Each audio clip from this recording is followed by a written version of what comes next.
International medical graduates, for some reason, have a lot of self-doubt. They think if they leave their country, it's going to be pretty much impossible for them to join any sort of competitive specialty training because obviously either they're going to give the privilege to the local graduates or there's something that they're going to be looking for that the international doctor will not have.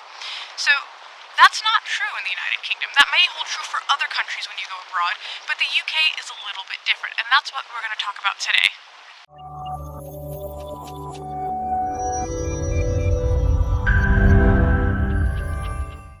If this is the first time you're checking out our channel, welcome. Basically what we do is we run a website that's totally free known as roadtok.com, and it will explain the ins and outs about everything related to the United Kingdom and what it takes for you to work as a doctor in the NHS. So if you've not already, please stalk us on all of our social media. Find us on Facebook, find us on Twitter, Instagram, and of course, YouTube. Don't forget to subscribe. Hi everyone, my name is Ibreez and I currently work as a doctor in the NHS. Today you're joining me from lovely Honduras, but what we're going to talk about is basically, is it impossible? If you are an international medical graduate and you want to join a competitive specialty like maybe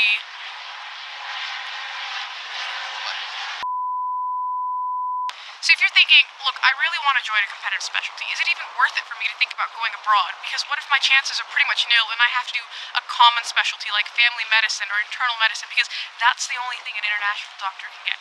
So, first of all, you have to understand, why are specialties competitive?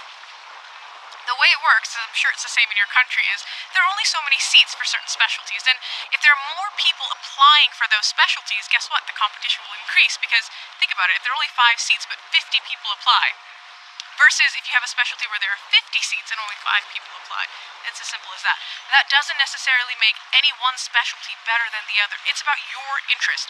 A lot of times when people message us and they say, look, what's the best specialty for me? For me as an IMG. The thing I end up telling them is, well, what do you actually like to do? If you think you want to be a surgeon, apply for surgery. Do you want to do peds? Go for that.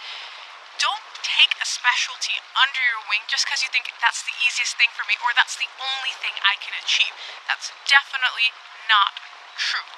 So, where is the answer to the question that you're looking for? Well, the answer to the question is, guess what? Nothing is impossible for you. Basically, guys, what you have to remember is in the United Kingdom, your application is just as good as the local graduate's application. In fact, they don't even know where you graduated from. They don't know what your nationality is and what color passport you hold. So, what is actually keeping you from getting into that specialty? It's you. Yeah, it's you. Because there isn't anything actually within their system that says, this person's graduated from abroad, we're going to disregard their application. Now, sometimes people ask me, well, what about I have to get a CREST form signed, or I have an alternative core competency. They'll see I haven't done core training, or I haven't done foundation training.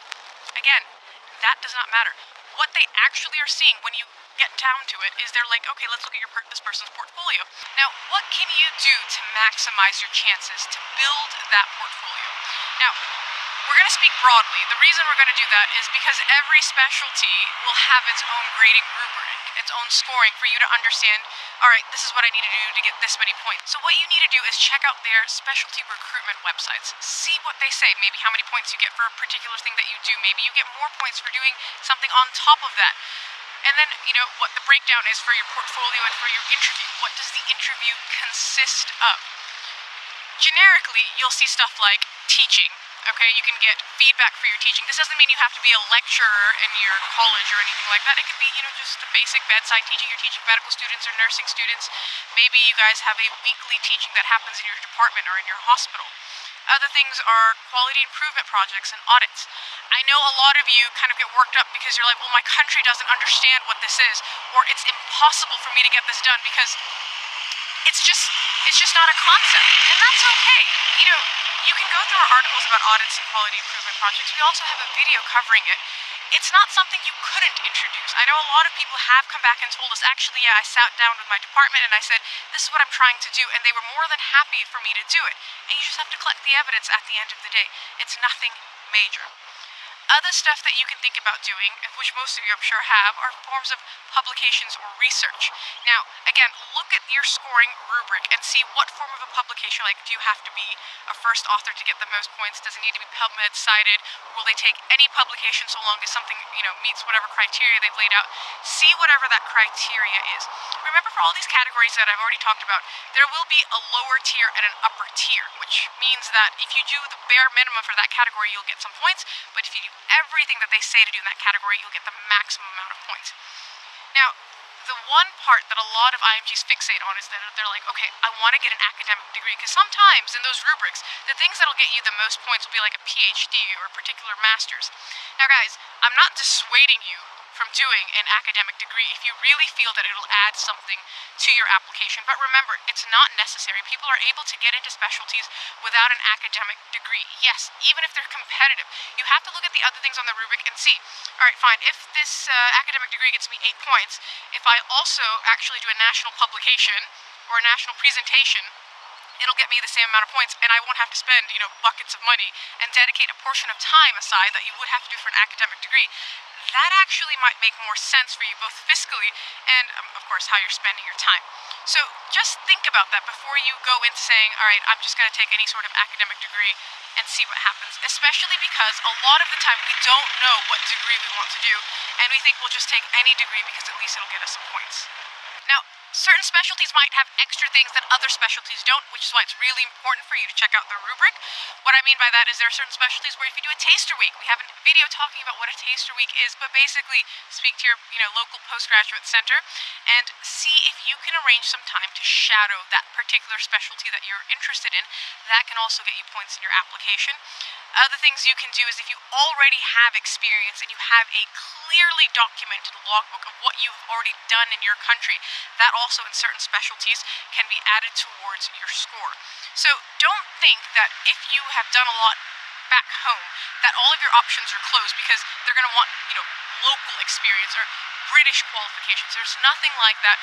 Your qualifications and your experience is valued just the same. You just need to know how to sell it.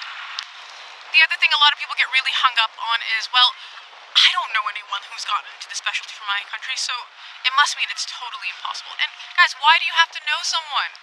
Why don't you be the first person? Go back and tell your friends, look, I did it. That means anyone can do it. And honestly, that's the way it is for most things in life. I mean, how did somebody be the first person to, climb Everest? Somebody had to do it first for everyone to say, look, it's been done. And even if you don't know anyone because it hasn't been done yet, isn't it really awesome if you could be the first person to do it? The sky's the limit. That's the biggest thing that I want you to take away from what I'm saying today. Because if you think you want to do something and you're like, all right, no, this is my dream. Since I was a kid, I really wanted to be a cardiothoracic surgeon. Well, then why not build towards it? Why not do the things that you want to do, knowing what your portfolio rubric is? If you're still in medical school and you're already knowing what you want to do, just check out that rubric. Yes, the rubric may change a little bit by the time you get to the stage where you can actually apply. But if you know at least generally from the beginning, this is the kind of stuff they're looking for, start building your portfolio from now. If you're already somebody who has a couple of years of experience and you're working in your country, it doesn't matter. I'm sure you've probably done a lot of the things that they needed you to do.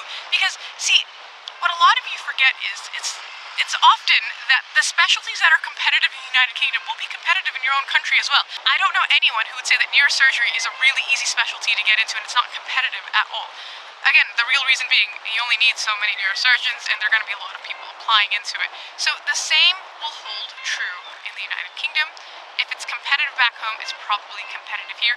Some things that may be competitive back home aren't competitive here. That's also happened. People have messaged us and said, oh, I thought, pathology was impossible because in my country it's considered the most competitive thing, but then I've seen the competition ratio numbers here and actually it's not that bad. The last bit I want you to really remember about competition ratios is do not get fixated on the numbers, alright? In the UK, you're allowed to apply for as many specialty trainings as you want to because, first of all, there's no cost. And second of all, a lot of people have varied interests. They might have a portfolio that's, enough for you to apply for 2 or 3 specialties. And they want to hedge their bets and see which offer they get that they like the most and then go there. Don't be like, oh my gosh, I'm looking at the competition ratio for this particular specialty and it's 5. 5 is totally impossible. Shouldn't even think about it. This was a mistake. No. Don't worry about that. Because like I said, the amount of people that are applying doesn't necessarily mean every single individual is going to be applying with the full dedication to say, I will take this specialty. I know personally a lot of people who applied for 3 or 4 specialties in one go, and then they were like, alright, this is the one I actually want to do, let's see what happens. Now you might ask, well, why do they do that? People are free to do whatever they want. So if you want to do that, you can do that as well. But do not fixate on the competition ratio, especially if you're looking at it, you're like, over the years, why did this specialty suddenly become so competitive? It's okay. People are applying. You can apply too. The only thing, like I said, that's keeping you is your own self-doubt. There are going to be a lot of hurdles along the way, but those hurdles are easily things that you can get past. Remember, you have the opportunity, you have the privilege to apply in this manner, and really, the only thing that'll stop you is if you tell yourself, actually, I can't do this. So remember, the only thing that's keeping you from doing anything is what you think you can't do, and don't listen to what other people say. If you have it in your brain that this is what you want to do, set out and accomplish it. If it doesn't happen, that's okay. You can always apply again the next year. Look into your specialty, find out what you want to do, look at the rubric. It's all there, it's all available, and as always, we're there to help you along the way. If you feel like, okay, Ibreez, that's great, you've mentioned all of these things, I understand what I generally have to do, you guys have all these articles and videos, but I just need a little bit extra.